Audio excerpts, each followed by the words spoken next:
ہریرہ کی روایت ہے، حضور صلی اللہ علیہ وسلم نے فرمایا خرابی ہے عرب کے لیے برائی سے، جو ایسی برائی سے جو قریب ہو چکی ہے، بہتر ہوگا وہ شخص، کامیاب ہوگا وہ شخص کہ جو اپنے ہاتھ کو روکے۔ قال ابو داود حدثت عن ابن وهب قال حدثنا جرير بن حازم عن عبيد الله بن عمر عن نافع عن ابن عمر قال قال رسول الله صلى الله عليه وسلم يوشك المسلمون أن يحاصروا في المدينة حتى يكون أبعد مصالحهم سلاح۔ ابن عمر کی روایت ہے، حضور صلی اللہ علیہ وسلم نے فرمایا کہ مسلمان قریب مسلمانوں کا مدینے کی طرف محاصرہ کیا جائے گا، یہاں تک کہ ان کی دور کی سرحد صلاح ہوگی۔ حدثنا احمد بن صالح عن انبسط عن یونس عن زہری قال صلاح قریب من خیبر۔ زہری کی روایت ہے کہ صلاح یہ خیبر کے قریب ایک جگہ ہے۔ حضرت ابو ہریرہ رضی اللہ تعالی عنہ کی روایت کا حاصل یہ ہے کہ حضور صلی اللہ علیہ وسلم نے فرمایا کہ خرابی ہے عرب کے لیے اس برائی سے جو قریب ہو چکی ہے، اور جو شخص اپنے آپ کو اس میں شرکت سے روکے تو وہ بہتر ہوگا اور کامیاب ہوگا۔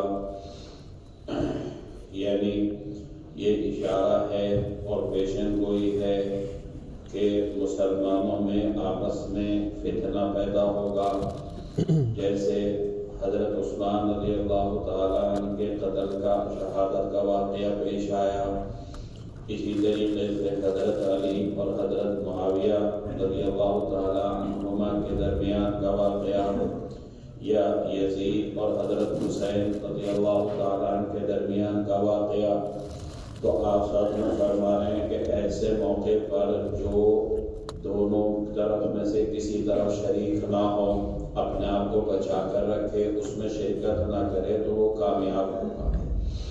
حدیث کا دوسرا جز جس کے راوی حضرت عبداللہ ابن عمر ہے، اس کا حاصل یہ ہے کہ ان قریب مسلمانوں کا مدینے کی طرف محاصرہ کیا جائے گا، یہاں تک کہ ان کی دور کی سرحد صلاح ہوگی۔ اور اگلی روایت میں ہے کہ صلاح یہ خیبر کے علاقے کا نام ہے، خیبر کے قریب ایک جگہ کا نام ہے۔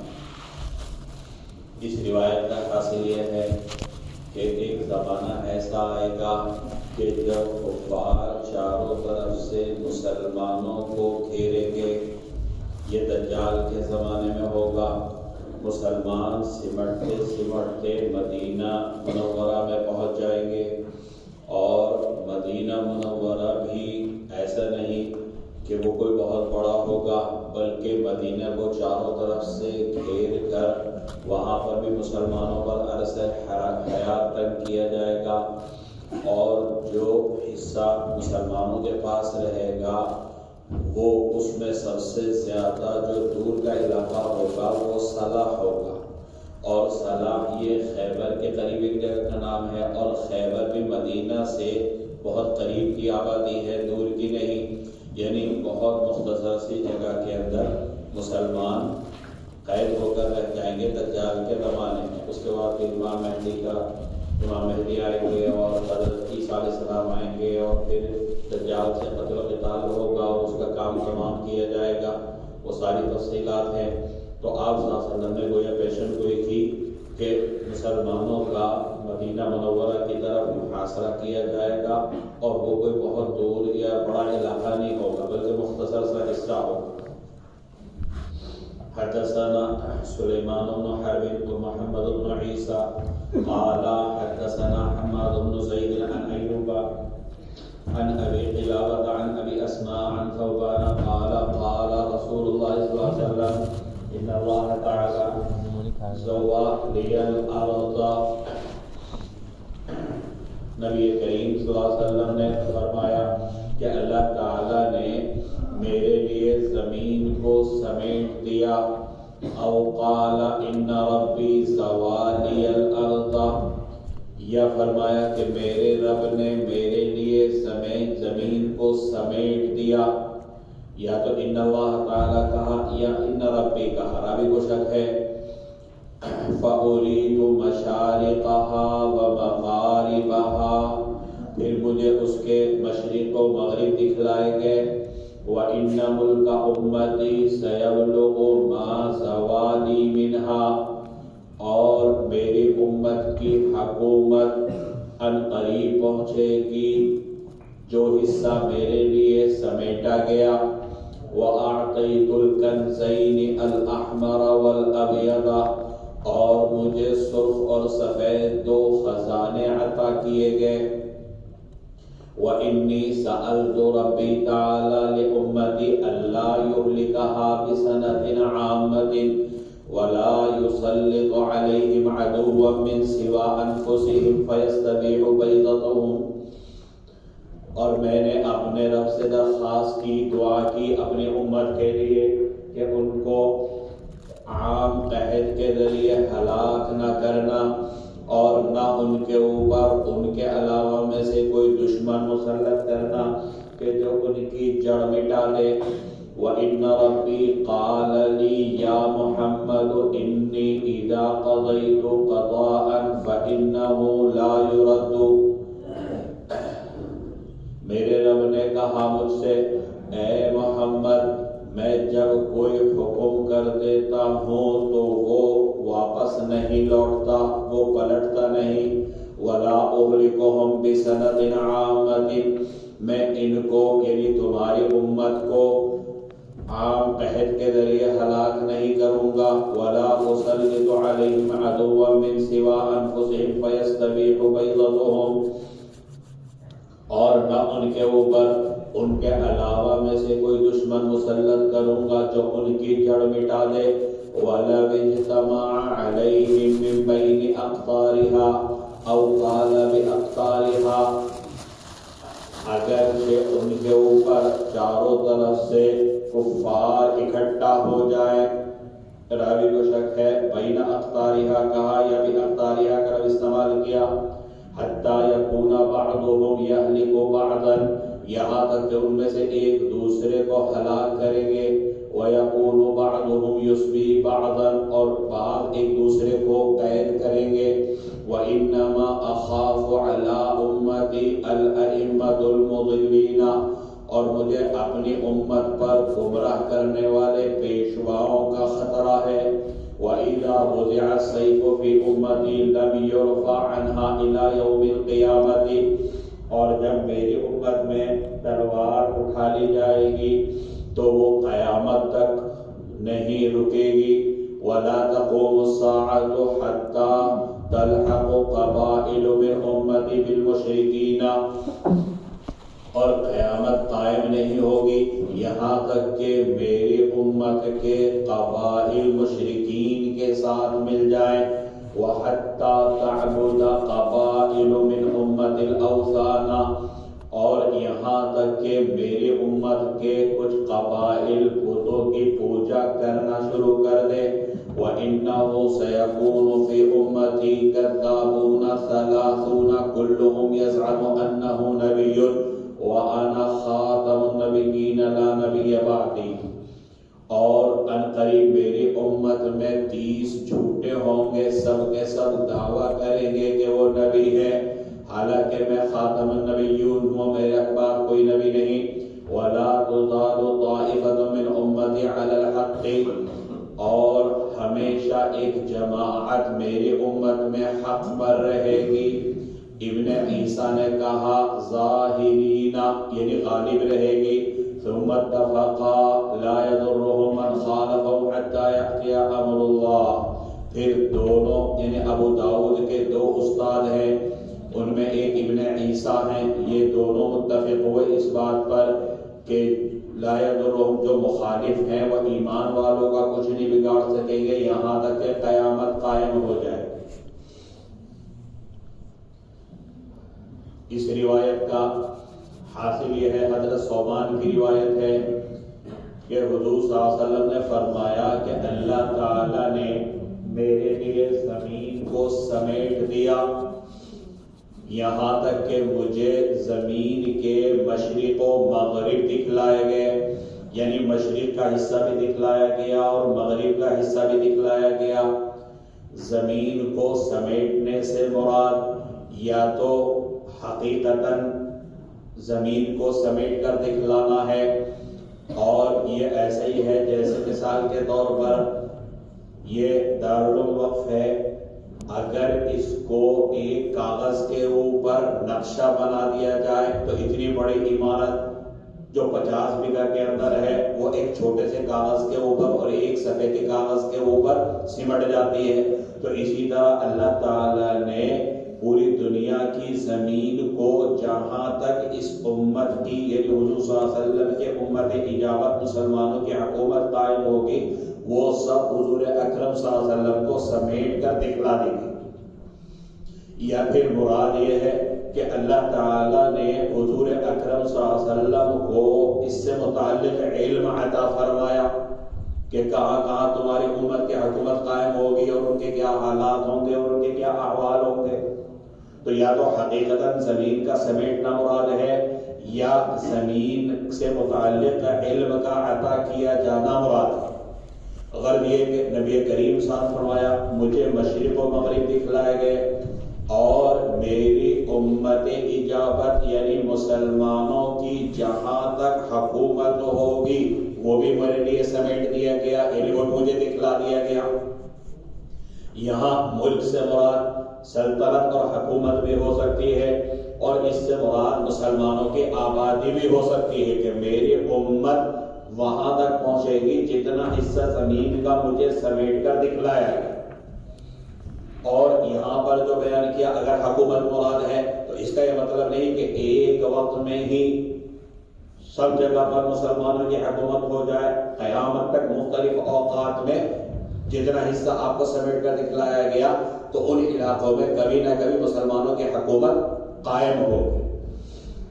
وَأَعْطَيْتُ الْكَنْزَيْنِ الْأَحْمَرَ وَالْأَبْيَضَ، اللہ تعالیٰ نے مجھے سرخ اور سفید دو خزانے عطا کیے، احمر اور ابیض۔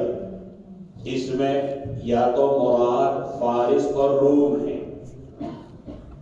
یا اس سے مراد شام اور روم ہے،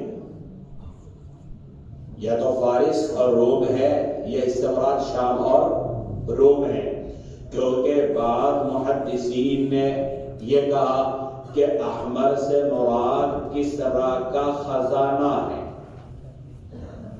احمر سے مراد کسرا کا خزانہ ہے، اور کسرا یہ فارس کے بادشاہ کا لقب تھا اور وہاں پر سونے کی کثرت تھی، تو احمر سے مراد ہے سونا، وہ سونا نہیں جو تم درسگاہ میں کرتے ہو۔ کبھی سوچو کہ سونے کا تذکرہ یہاں پر بھی آ گیا تو ہمارا سونا جو ہے وہ من جانب اللہ متعین ہو گیا اور ہمارا جو ہے فضائل خود کو کتاب کے اندر آ گیا۔ اور ابیض سے مراد قیصر کا خزانہ، اور قیصر یہ روم کے بادشاہ کا لقب تھا اور وہاں پر چاندی کی کثرت تھی۔ تو بعض حضرات کہتے ہیں کہ احمر سے مراد ہے سونا اور ابیض سے مراد ہے چاندی، اور سونے کی کثرت فارس میں تھی تو لہذا احمر سے مراد ہے فارس، اور چاندی کی کثرت روم کے اندر تھی تو ابیض سے مراد ہے روم۔ بعض حضرات نے کہا کہ احمر سے مراد ہے شام، کیوں؟ اس لیے کہ شام کے لوگوں کے چہرے پر سرخی ہوتی تھی، ان کا جو رنگ روپ تھا وہ سرخی مائل تھا، اور جو روم کے رہنے والے تھے ان کا رنگ روپ جو تھا وہ سفید تھا۔ تو گویا انہوں نے احمر سے مراد لیا ہے رنگ، ابیض سے مراد لیا ہے رنگ، اور شام والے سرخ ہوتے تھے اور روم والے سفید ہوتے تھے۔ تو اس طریقے سے علماء نے اس میں اختلاف کیا، تو گویا اس کا مصداق احمر اور ابیض کا یا تو فارس اور روم ہے اگر سونا چاندی مراد ہے، اور اگر رہنے والوں کا رنگ روپ مراد ہے تو شام اور روم ہے۔ اس موقع پر حضور صلی اللہ علیہ وسلم فرماتے ہیں کہ میں نے اللہ تعالیٰ سے دعا کی تھی کہ میری امت کو عذاب عام کے ذریعے ہلاک مت کرنا، جیسے پچھلی امتیں ہلاک ہوئی ہے تو میری امت کو ہلاک مت کرنا، اور نہ ان کے اوپر ان کے علاوہ، یعنی آپس کی دشمنی ہو تو الگ بات ہے، لیکن غیر ان کے اوپر ایسا مسلط نہ ہو جائے کہ بالکل مسلمانوں کا نام و نشان مٹا دے، فَيَسْتَبِعُ بَيْضَتُهُمْ، ان کے انڈے ختم کر دے، یعنی ان کی جڑ ختم کر دے، دنیا سے اسلام کا بھی نام ختم ہو جائے اور مسلمان کا بھی نام ختم ہو جائے، تو ایسے کسی دشمن کو مسلمانوں پر مسلط نہ کرنا۔ اللہ تعالیٰ نے بھی حضور صلی اللہ علیہ وسلم سے وعدہ کر لیا اور فرمایا کہ اے محمد، جب میں کوئی فیصلہ کرتا ہوں تو وہ فیصلہ پھرتا نہیں، واپس نہیں جاتا، لا تبدیل لکلمات اللہ، لہذا میں بھی عہد کرتا ہوں اور وعدہ کرتا ہوں کہ تمہاری امت کو عذاب عام کے ذریعے یا عام عہد کے ذریعے ہلاک نہیں کروں، اور دشمن کو تمہارے اوپر، تمہاری امت پر ایسے مسلط نہیں کروں گا کہ وہ بالکل جڑ مٹا دے، نام و نشان ختم کر دے۔ تو اس طریقے پر دشمن کو تمہارے اوپر مسلط نہیں کروں گا۔ ہاں، یہ اولا اجتماع اگر کہ ساری دنیا کے کفار مل کر اکٹھا ہو جائے تب بھی وہ مسلمانوں کی جڑ ختم نہیں کر سکتے، مسلمانوں کا نام و نشان نہیں مٹا سکتے۔ ہاں، یہ ہوگا کہ خود مسلمانوں میں آپس میں دشمنی ہو جائے، ان میں سے ایک دوسرے کو ہلاک کرے اور ان میں سے ایک دوسرے کو قید کرے، یہ تو ہوگا، لیکن یہ کہ دشمن یعنی کفار اس طرح مسلط ہو جائیں کہ بالکل مسلمانوں کا نام و نشان ختم ہو جائے، اسلام کا نام و نشان ختم ہو جائے، تو ایسا نہیں ہوگا۔ آپ صلی اللہ علیہ وسلم نے فرمایا کہ پھر میں گمراہ کرنے والے مقتداؤں اور پیشواؤں سے ڈرتا ہوں، یعنی ان کا خطرہ محسوس کرتا ہوں۔ یہاں پر ائمۃ المضلین سے مراد گمراہ حاکم بھی ہیں، اور اس سے مراد گمراہ مقتدا، جیسے مبتدعین خود بھی ضلالت کے اندر مبتلا اور نہ جانے مسلمانوں کا کتنا بڑا طبقہ انہوں نے ضلالت اور گمراہی کے اندر مبتلا کر رکھا ہے، تو یہ بڑا خطرہ ہے، ان سے مجھے ڈر ہے کہ کہیں میری امت کو تباہی اور بربادی کے اندر مبتلا نہ کر دیں۔ وَإِذَا وُضِعَ السَّيْفُ فِي أُمَّتِي، یہاں پر بیان فرمائے کہ جب ایک مرتبہ میری امت کے اندر تلوار ایک دوسرے کے خلاف اٹھ جائے گی تو پھر قیامت تک وہ اٹھی رہے گی، وہ اس کی گردن اڑا رہا، وہ اس کو مار رہا، وہ اس کو مار رہا۔ چنانچہ آپ دیکھیے حضرت عثمان کی شہادت، اسی طریقے سے حضرت علی اور حضرت معاویہ کے درمیان جو کچھ ہوا، یا یزید اور حضرت حسین کے درمیان جو کچھ ہوا، اور اس وقت سے لے کر آج تک، تو حضور صلی اللہ علیہ وسلم کہ جب ایک مرتبہ تلوار اٹھ گئی آپس میں تو پھر قیامت تک یہ نیچے ہونے والی نہیں ہے۔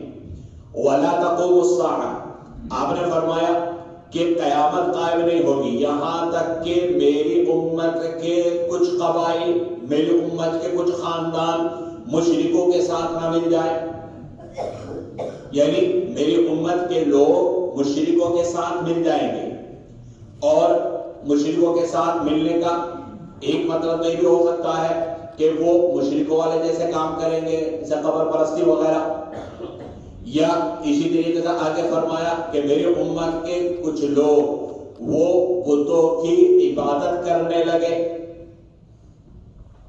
اب بتوں کی عبادت کرنے سے مراد یا تو قبر پرستی ہی ہے، یا اگر حقیقت پر اس کو محمول کیا جائے تو ایسا ہوا بھی ہے، جیسے آپ اگر تاریخ پڑھیں کہ اندلس، وہاں پر تقریباً مسلمانوں کی 800 سال حکومت رہی، لیکن آپس کی نہ اتفاقی، وہ اس کی ٹانگ کھینچ رہا، وہ اس کی ٹانگ کھینچ رہا، نتیجہ کیا ہوا کہ وہاں پر جب غیروں کا غلبہ ہوا اور غیروں کا قبضہ ہوا تو جو پکے ایمان والے تھے تو وہاں سے تو انہوں نے جلاوطنی اختیار کر لی، اور باقی لوگوں کو جو وہاں سے جا نہیں سکے انہوں نے زبردستی نصرانیت قبول کرنے پر مجبور کر دیا۔ آج جو وہاں ایک بڑا طبقہ کو معلوم نہیں کہ ہمارے آبا و اجداد مسلمان تھے، اب وہ ظاہر سی بات ہے کہ غیر اللہ کی عبادت کے اندر اور غیر اللہ کی پوجا پاٹ کے اندر لگے ہوئے۔ تو اگر اس کو حقیقت پر محمول کیا جائے تو ایسا مغرب ملک اندلس کے اندر ہوا. خود اپنے ملک کے احوال بھی زیادہ اچھے معلوم نہیں ہوتے. یہاں پر بھی ارتداد کا خطرہ بے انتہا اور ذرا اکثر آپ پڑھ رہے. کلی کی خبر ہے کہ ضلع سہارنپور میں بھی ایک جو ہے وہ غیر مسلم بن گیا. اور اکثر آپ دیکھ رہے ہیں کہ اسکول اور کالج میں پڑھنے والے طلبہ اور طالبات ارتداد کا راستہ اختیار کر رہے. اگرچہ یہاں پر 750 اور 800 سال ہماری حکومت رہی, لیکن وہی کھینچا تانی, وہ اس کے خلاف, وہ اس کے خلاف. تو اسی کو بیان کیا کہ جب تک ایسے احوال نہ ہو جائے, یہ جیسے ایک روایت میں ہے کہ قیامت قائم نہیں ہوگی جب تک کہ مسلمان عورتوں کے سرین ذوالخلاصہ میں حرکت نہ کرنے لگے. ذوالخلاصہ کتاب الجہاد کے اندر اس کا ذکر آیا تھا, باب فی بعثۃ البشراء میں, کہ جب مکہ فتح ہو گیا تو یمن میں ایک بت کدہ تھا جس کو ذوالخلاصہ کہا جاتا ہے. معبود رکھے ہوئے تھے قبیلہ دوس اور قبیلہ خثعم کے. تو حضور صلی اللہ علیہ وسلم نے حضرت جلیل سے فرمایا کہ کیا تم مجھے ذوالخلاصہ سے راحت نہیں دلا سکتے؟ یہ فوراً تقریباً 150 افراد کو لے کر وہاں گئے اور وہاں جانے کے بعد اس کے پجاریوں کو قتل کیا اور اس کو جلا کر راکھ کر دیا. اور ابو ارطاد نامی شخص کو حضور صلی اللہ علیہ وسلم کو خوشخبری دینے کے لیے بھیجا کہ ہم نے آپ نے جس مشن پر بھیجا تھا وہ مشن ہم نے پورا کر دیا. بابو فی بعثۃ البشراء کے اندر یہ روایت گزری ہے. تو روایت کے اندر آتا ہے, آپ نے فرمایا کہ ایک وقت ایسا آئے گا, یعنی آخری زمانے کے اندر, کہ جو مسلمان تھے وہ مرتد ہو جائیں گے اور ان کی عورتیں جو ہیں وہ ذوالخلاصہ میں گویا وہ پھر بت کدہ بن جائے گا اور وہاں پر وہ پوجا پاٹ کرنا شروع کر دیں گی. جب تک اس کا طواف نہ کریں گی, چکر نہیں لگائیں گی, اس وقت تک قیامت قائم نہیں ہوگی. وَإِنَّهُ سَيَكُونُ فِي أُمَّتِي كَذَّابُونَ ثَلَاثُونَ كُلُّهُمْ يَزْعُمُ أَنَّهُ نَبِيٌّ وَأَنَا خَاتَمُ النَّبِيِّينَ لَا نَبِيَّ بَعْدِي. حضور صاحب نے فرمایا کہ میری امت میں 30 جھوٹے پیدا ہوں گے اور وہ نبوت کا دعویٰ کریں گے, لیکن میں خاتم النبیین ہوں, میرے بعد کوئی نبی نہیں ہے. وَلَا تَزَالُ طَائِفَةٌ مِّنْ أُمَّتِي عَلَى الْحَقِّ قَالَ ابن عیسیٰ. یہاں پر ابو داؤد کے 2 استاد ہیں, ایک ابن عیسیٰ اور دوسرے سلیمان ابن حرب. تو سلیمان ابن حرب کی روایت کے اندر الفاظ تو یہ ہے لا تزال طائفة من امتی علی الحق. ابن عیسیٰ کی روایت میں ظاہرینہ کے الفاظ ہیں اور آگے جو روایت کے الفاظ ہیں اس پر دونوں متفق ہیں, اس میں کوئی فرق نہیں ہے. کہ اللہ کے رسول صلی اللہ علیہ وسلم فرمایا کہ میری امت میں ایک جماعت ہمیشہ حق پر رہے گی. مقصد یہ ہے کہ ایک جماعت ہمیشہ حق پر رہے گی, یعنی اللہ کے راستے میں بستر اٹھا کے نہیں, تلوار اٹھا کے, ہمیشہ جہاد میں رہے گی, قتال میں رہے گی,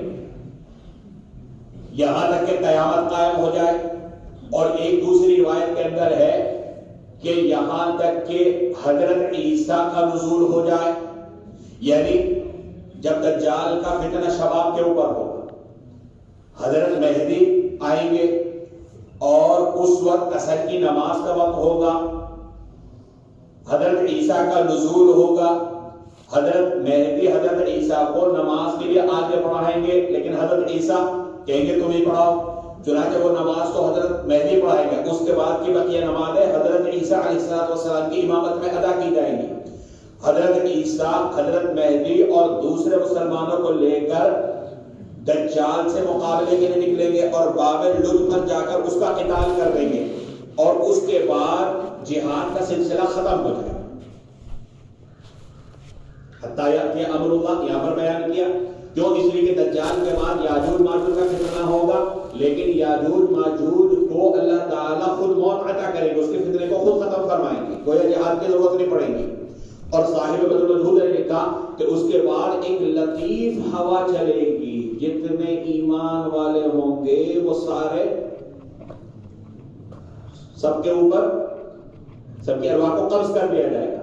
اور اب باقی بچیں گے کفار، ان کے اوپر قیامت قائم ہوگی. تو حتیٰ یأتی امر اللہ، گویا جہاد چلتا رہے گا یہاں تک کہ قیامت کا فیصلہ اللہ تعالیٰ کی طرف سے ہو جائے، اس وقت یہ سلسلہ تھمے گا. حدثنا محمد بن عوف الطائي حدثنا محمد بن اسماعيل حدثني ابي قال ابن عوف وقرأت في اصل اسماعيل قال حدثني زمزم عن شريح عن ابي مالك يعني الاشعري قال قال رسول الله صلى الله عليه وسلم ان الله اجاركم من ثلاث خلال الا يدعو عليكم نبيكم فتهلكوا جميعا. ابو مالک اشعری کی روایت ہے، حضور صلی اللہ علیہ وسلم نے فرمایا کہ اللہ تعالی نے 3 فتنوں کو تم سے دور کر دیا. ایک یہ کہ نبی تمہارے لیے بد دعا نہ کریں کہ تم سب ہلاک ہو جاؤ، وَأَلَّا يَظْهَرَ أَهْلُ الْبَاطِلِ عَلَىٰ أَهْلِ الْحَقِّ، اور یہ کہ اہل باطل اہل حق پر غالب نہیں آئیں گے. وَأَلَّا تَجْتَمِعُوا عَلَىٰ ضَلَالَةٍ، اور یہ کہ تم ضلالت پر اکٹھا نہیں ہوں گے. نبی کریم صلی اللہ علیہ وسلم نے فرمایا کہ اللہ نے تمہارے سے 3 فتنوں کو دور کر دیا، تمہیں 3 فتنوں سے بچا دیا. ایک تو یہ کہ اللہ کے رسول صلی اللہ علیہ وسلم کبھی تمہارے بارے میں بد دعا نہیں کریں گے. کیوں؟ اس لیے کہ جیسے سابقہ امت میں ہوا، حضرت نوح نے دعا کی یا رب لا تذر علی الارض من الکافرین دیارا. نتیجہ آپ کے سامنے. تو جب نبی نے اپنی قوم کی ضلالت اور گمراہی کی وجہ سے بد دعا کی تو اس قوم پر تباہی آئی. تو اللہ تعالی تمہارے نبی کو تمہارے لیے بد دعا کرنے سے بچائے. چنانچہ حضور صلی اللہ علیہ وسلم نے تو جسے قبیلہ حوازن کا واقعہ گزرا، حضرت عمر نے کہا تھا ان کے لیے بد دعا کر دیجئے، نبی کریم صلی اللہ علیہ وسلم نہیں. تو فرمایا پھر ہم آئے کیوں یہاں پر؟ اور پھر وہی لوگ جو ہے مسلمان ہو گئے. طائف میں آپ کے اوپر پتھراؤ ہوتا ہے، زخمی ہوتے ہیں، لیکن آپ کیا کہتے ہیں کہ اللہ میری قوم کو ہدایت عطا فرمائے، انہیں پتہ نہیں ہے، لا یعلم، یہ جانتے نہیں. چنانچہ ایک روایت میں آتا ہے حضور صلی اللہ علیہ وسلم نے فرمایا کہ اے اللہ، اگر میں اپنی قوم کے لیے بد دعا کروں تو اس کو بھی ان کے لیے رحمت بنا دینا. یعنی اگر بحیثیت انسان زبان سے کوئی ایسا جملہ نکل بھی جائے تو اس کی وجہ سے ان کو پکڑنا مت، بلکہ ان کے لیے وہ باعث رحمت بنا دینا. تو اسی لیے فرمایا کہ اللہ نے تمہیں بچایا اس چیز سے کہ نبی تمہارے لیے بد دعا نہ کرے. دوسری اس چیز سے بچایا کہ اہل باطل، ایسا زمانہ نہیں آئے گا کہ اہل باطل سارے اہل حق کے اوپر غالب آ جائیں، کہ اہل حق کو بالکل مغلوب کر دیں. کوئی نہ کوئی جماعت ایسی رہے گی جو حق کے اوپر باقی رہے گی. ہاں انفرادی طور پر یہ کسی خاص علاقے میں یا کسی خاص جماعت پر تو ہو سکتا ہے کہ وہ مغلوب ہو جائے، لیکن سارے اہل حق مغلوب ہو جائے ایسا نہیں ہوگا. وَأَلَّا تَسْتَمِعُوا عَلَىٰ ضَلَالَةٍ، ایسا بھی نہیں ہوگا کہ یہ امت اجابت یعنی مسلمان ضلالت اور گمراہی پر اکٹھا ہو جائے. حدیث کا یہ ٹکڑا اجماع کے شرعی حجت ہونے کی دلیل ہے. لا تستمع امتی علی ضلالۃ، میری امت میں کبھی ضلالت پر اکٹھا نہیں ہو سکتی. تو اگر اجماع ہوا تو اس کا مطلب ہے کہ وہ حق ہے، کیونکہ ما رآہ المؤمنون حسنا فهو عند اللہ حسن. حدثنا محمد بن سليمان الأنباري قال حدثنا عبد الرحمن عن سفيان عن منصور عن ربعي بن حراش عن البراء بن نادية عن عبد الله بن مسعود عن النبي صلى الله عليه وسلم قال تدور رحى الإسلام ب35 أو 36 أو 37 فإن يهلكوا فسبيل من هلك وإن يقم لهم دينهم يقم لهم 70 عاما. قال قلت مما بقي أو مما بقي أو مما مضى؟ قال مما مضى. حضرت عبداللہ بن مسعود کی روایت ہے، نبی کریم صلی اللہ علیہ وسلم نے فرمایا کہ اسلام کی چکی گھومے گی 35 سال یا 36 سال یا 37 سال، پس اگر مارے گئے فسبیل من ہلاکا، تو ان لوگوں کی راہ ہوگی جو ہلاک ہو گئے. وَإِن يَقُمْ لَهُمْ دِينُهُمْ، اور اگر ان کے لیے ان کا دین باقی رہا تو ان کا دین باقی رہے گا 70 سال.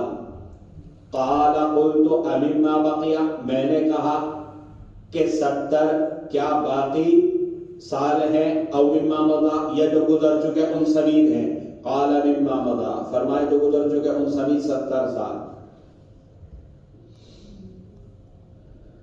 حضرت عبداللہ بن مسعود کی روایت کا حاصل یہ ہے کہ اسلام کی چکی گھومے گی 35 سال یا 36 سال یا 37 سال. اسلام کی چکی گھومنے کا کیا مطلب؟ اس کے 2 مطلب بیان کیے. ایک تو یہ کہ اسلام کا جو حسن انتظام ہے، یعنی جو حکومت کا نظام ہے، وہ ٹھیک چلے گا بغیر کسی فتنہ اور فساد کے 35 سال تک. 35 سال تک کوئی خرابی نہیں آئے. ایک مطلب تو یہ. دوسرا مطلب یہ ہے کہ راحہ سے مراد ہے راحہ الحرب، جنگ کی چکی گھومے گی 35 سال کے بعد سے. 35 سال تک کچھ نہیں ہوگا،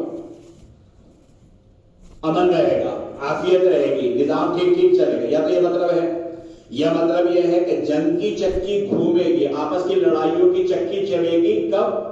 35 سال کے بعد سے. یہ 2 مطلب رحل اسلامی کے بیان کیے گئے. اور یہاں پر جو 35 پر 36 یا 37 بیان کیے، تو یہ سنین کون سے مراد ہیں؟ یا تو نبوت کے اعتبار سے، آپ صلی اللہ علیہ وسلم کو 40 سال میں نبوت ملی، یا ہجرت کے اعتبار سے. اگر ہجرت کے اعتبار سے 35 سال مراد ہیں تو پھر حضرت عثمان کی شہادت سے پہلے تک کا زمانہ مراد ہے. حضرت عثمان کی شہادت سے پہلے تک نظام ٹھیک چل رہا تھا. پھر حضرت عثمان کی شہادت ہوتی ہے، پھر حضرت علی کا دور آتا ہے، پھر حضرت معاویہ کے ساتھ معرکہ ہوتا ہے وغیرہ وغیرہ، پھر تو چکی دوسری چل پڑی. تو اگر ہجرت کے اعتبار سے 35 مراد ہیں تو حضرت عثمان کی شہادت سے پہلے تک نظام ٹھیک ہے، اور اس کے بعد پھر قتل و قتال کی چکی چل پڑی. اور اگر نبوت کے اعتبار سے 35 مراد ہے تو حضرت عمر کی شہادت سے پہلے تک. اگر نبوت کے 35 سال مراد ہے نبوت کے اعتبار سے تو حضرت عمر کی شہادت سے پہلے تک. اور پھر حضرت عمر کے بعد حضرت عثمان کا دور آتا ہے، پھر ان کی شہادت ہوتی ہے وغیرہ وغیرہ، پھر جو ہے دوسری چکی چل پڑتی ہے. تو یہ رحل اسلامی سے یہ مراد ہے. یا تو مراد یہ ہے کہ نظام ٹھیک چلے گا 35 سال تک، یعنی بقا مراد ہے. اور یہ کہ 35 کے بعد دوسرا سلسلہ شروع ہو جائے گا قتل و قتال کا، گویا کہ ابتدا مراد ہے.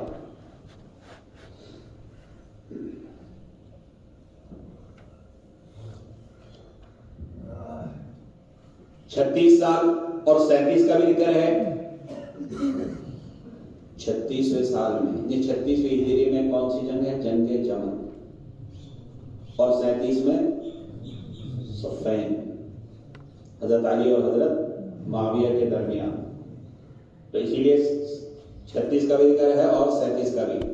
آگے بیان کیا فَإِنْ يَهْلِكُوا، عام شراح نے بیان کیا اب 2 صورتیں ہیں کہ یا تو دین باقی رہے گا یا باقی نہیں رہے گا. اگر دین باقی نہ رہے فَإِنْ يَهْلِكُوا فَسَبِيلُ مَنْ هَلَكَ، جیسے پہلے کفار میں جو انجام ان کا ہوا وہ انجام ان کا بھی ہوگا اگر دین باقی نہ رہا.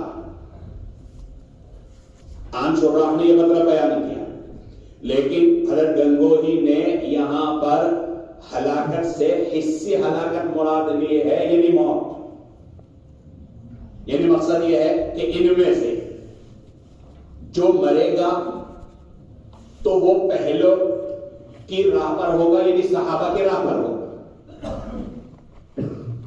کیونکہ ظاہر بات ہے دین بھی باقی ہے، اور دین باقی ہے. اب اگر آپس میں جنگا جنگی ہو بھی گئی اور وہ شہید ہو گیا تو جیسے پہلے بڑے صحابہ ہیں تو اسی طریقے سے ان کا بھی انجام ہوگا.